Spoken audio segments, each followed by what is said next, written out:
Hello everyone. Our lecture for today is disease development. We will tackle about the progression and development of the disease and how we diagnose a disease. Let us begin. Disease is defined as any abnormality in the structure or function displayed by the living organisms through a specific or non-specific sign. Infectious organisms, wrong management practices, and environmental problems can cause disease in farm aquatic animals. Tissue or organ damage, reduced growth rate, or death may indicate disease in fish. The consequence of disease include rejection of aquaculture products and the loss of productivity. Persistent disease occurrence might cause the collapse of aquaculture ventures and threaten the sustainability of the industry as a whole. Because of their harmful effects, disease and environmental problems have gained worldwide attention. The situation is even worse at present, with viral disease plaguing shrimp culture facilities worldwide.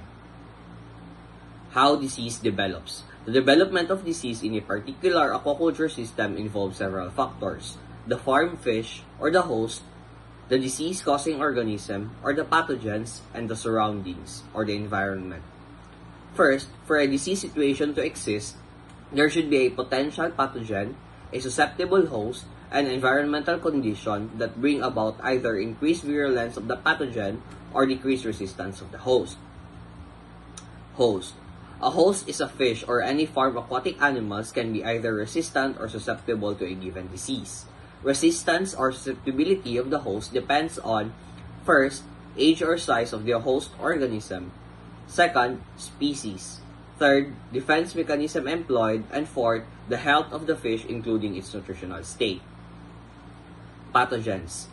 Agents of disease or pathogens can be classified into physical, chemical, and biological agents. Extreme temperature and radiation such as ultraviolet rays from the sun are example of physical agents. Chemical agents can cause illness in aquatic organisms in a variety of ways. Environmental contaminants, toxins, nutritional imbalances, and drug and chemical overdose are classified as chemical agents of disease. Biological agent may initiate disease. They are primarily focus of attention when dealing with infectious disease. These agents include viruses, bacteria, fungi, and parasites. They are often called infectious disease agents. They can be present in the water or in the sediment as a part of the normal flora. Their presence and number are largely influenced by environmental factors like temperature, dissolved gases, pH, and availability of food. So there are two major characteristics of an infectious disease. First, capability for direct transmission, and second, the ability to multiply in the host tissue. The mode of transmission is either vertical or horizontal. In vertical transmission, infectious agents transfer from parent to offspring. The female or male broodstock may carry the disease and transfer them to their offspring through either the egg or through the sperm. In horizontal transmission, infectious agents come in contact with the host through the water, the feed, or through carrier animals that are in the environment. Environment. The environment of cultured fish is composed of water and its holding system like tanks, ponds, cages, pens, and etc. Stability of the environment, especially in the physiochemical parameters of the water brought about by the fish culture activity itself or by natural causes, will determine the health of the fish. Fluctuation in temperature, pH, salinity, or dissolved oxygen beyond the optimum range for the host may lead to stress and disease. The key to successful fish culture is to understand and manage the environment of the host organism. Understanding the role of the environment in affecting the nature and the cause of disease is essential to the prevention and control of disease. Human factor. Human element is an important consideration in the farming of aquatic animals. Aquaculture technicians and other personnel have an adequate knowledge and understanding of the species they culture to assure the success of an aquaculture operation. Lack of experience or insufficient personnel may lead to costly mistake and poor yield. Farming strategy should consider crucial role of the people involved in every stage of production. Stress in disease development.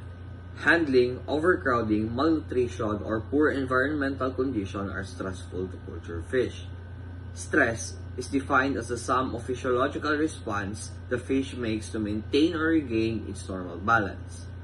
Response and adaptation to stress takes place in three phases. In the alarm stage, the fish attempts to escape from the problem. If escape is not possible, the fish body attempts to react to the environmental change. So this is the adaptive stage, where the fish tries to adjust to the change and reach a new equilibrium, both physiologically and behaviorally, to survive to the new environmental conditions. Although fish may successfully adapt to the new changing condition, its growth, reproductive capability, and disease immunity may not be maintained as in previous level, because at this stage the fish deals with the stress as a priority. So it is in this stage that disease problems are more likely to occur. Extended exposure of the fish to the environmental deterioration in its normal function decreases its chance of survival. Third, if the environmental change is too great that the fish cannot adapt to it, then the fish stress response finally reaches an exhaustion stage and the fish dies.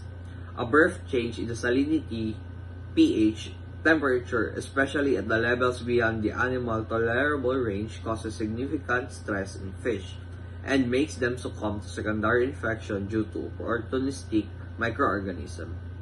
Exposure to stress may also weaken the defense mechanism of fish. Disease diagnosis. Disease diagnosis involves recognizing the occurrence of abnormality and identify its causes. A meaningful diagnosis is most likely where the fish are under the closest supervision, and where the fish farmer is able to provide data on environmental parameters and management practices employed. Signs of diseases. A sick fish often exhibits some disease signs before it dies. The first indication may be reduced feeding. Abnormal changes in the fish color and behavior are among the earliest signs seen in affected fish. The fish may stay away from the school or swim at the surface or along the tank side. Fish may also exhibit flashing, scraping on the bottom of the projecting object, darting, whirling, or twisting, and final loss of equilibrium. In addition to these changes, the body surface abnormalities and lesion may be observed externally or internally. Diagnosis. Fish disease diagnosis follows a format similar to that to apply to other animal species, with more importance given to the water quality parameters because of their direct effect on the fish. A good history of the disease should be supported by the personal observation before performing postmortem examination. Following a gross appraisal, the most usual routine procedures are parasitological examination, bacteriology, and histopathology. On-site and laboratory procedures to investigate disease outbreaks. On-site investigation. Examine fresh materials from healthy, morbid, and dead fish. Collect fish tissue samples. Measure environmental conditions like temperature, oxygen, and etc. Investigate physical factors and rearing condition and gather information on time course of mortalities. Deliver suitable sample with accompanying information to the diagnostic laboratory as soon as possible. Laboratory procedures. Presumptive identification of pathogens like viral, bacterial, fungal, parasitic, or etc. Positive identification and confirmation. Test for drug sensitivity and effectiveness and evaluation of recommendation and reports of additional analysis like histopathology, toxicology, and etc. Correct diagnosis is essential in selecting the best management approach to correct the problem and the best possible treatment for the disease. It will be useful as reference for installing future disease preventative aquaculture procedures and practices. Because diagnostic requires suitable laboratory facilities and trained personnel, final diagnosis of fish disease should be performed in accredited fish health laboratories. Surveillance and monitoring. Hatchery or farm personnel can initiate diagnosis at the farm level. This is done through regular monitoring of cultured population, feed, and environmental inputs to detect the presence of opportunistic pathogens. One must be familiar with the normal condition of the fish to be able to easily spot any changes or abnormalities. Without an adequate record of the normal health status of the fish, deviation from the normal cannot be assessed. Consistent record keeping is vital in monitoring the health status of any poultry population. The keeping of record is also necessary to enable farm personnel to identify environmental problems, learn from the past mistake, and to minimize production cost. The need for regular monitoring is directly related to the intensification of the production system for extensive system without feed inputs. It may be enough to provide minimal monitoring. When a disease outbreak is encountered, data gathered on the patterns of losses, the species and size of the fish affected, and the duration of the epizootic can provide a great deal of useful information. Mortality that starts with the appearance of a few sick fish, unusual behavior, loss of appetite can be signal of onset of infectious disease. This disease can be more or less acute or prolonged in duration, and mortality ranges from high percentage of the fish dying on a daily basis is to low percentage of mortality over several weeks. The number of samples obtained from the specific batches of fish is important.